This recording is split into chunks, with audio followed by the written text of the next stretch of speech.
Hi, I'm Ellen Pogemiller with OEA, and I'm here to talk to you about how you can vote in November and also how you can become a notary. So first, in the state of Oklahoma, you have 3 ways to vote. First, you can vote on election day. 2, you can early vote. Early vote is always going to be the Thursday, Friday, and Saturday before election day. And finally, you can vote by mail, or what we call in the state of Oklahoma, absentee vote. In order to absentee vote, you have to request a ballot.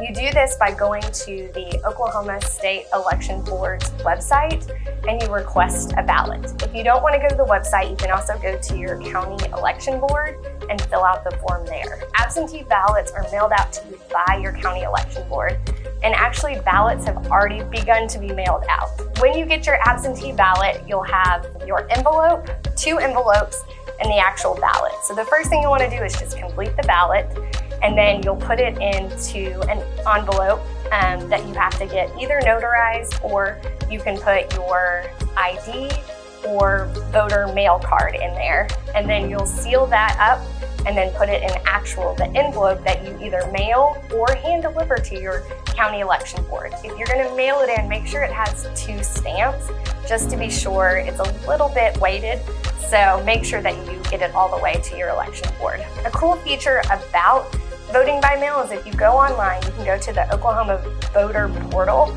You can type in your information and it'll tell you when your absentee ballot has been mailed in. It'll show you when it was collected, and it'll also show you when it was counted.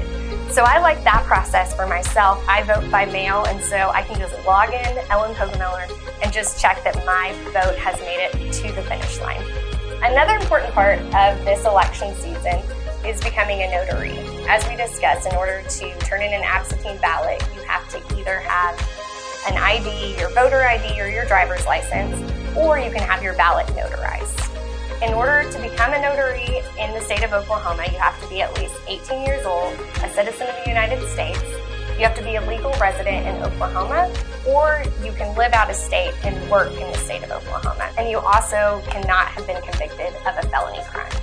There's no exam or training in order to become a notary. Basically, you just have to go to the Secretary of State's website, fill out the information on becoming a notary, and mail that information in to the state Secretary of State office. This would also include a $25 fee.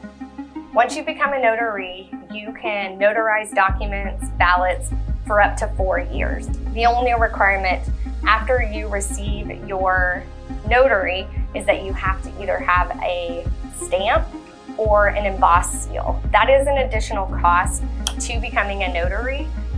When you fill out your application, they will actually send you information on how you can do that.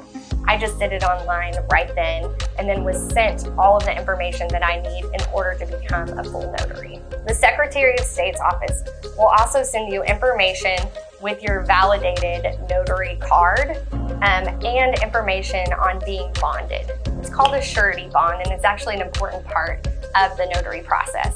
You can't actually start to notarize documents until you've returned your surety bond to the Secretary of State.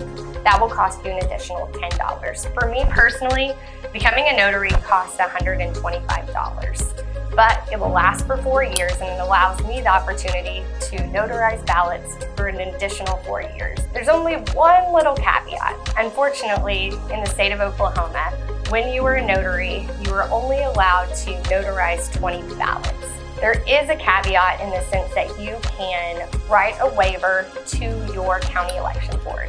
So I just called the Oklahoma County Election Board. I live in Oklahoma County, and they sent me a form about the waiver. I filled out the information, explained why I felt like I would go above the 20 voters in my county, sent that back to them, and then they gave me the waiver form. So this election, I'm very excited I can notarize more than 20 ballots. Hopefully, you can all be a part of the process. Get out there and vote, help your friends vote, make sure that everyone has an opportunity to vote, either in person or from home, and let's allow that process to be as easy as possible by either becoming a notary or at least educating a friend on how they can be a notary.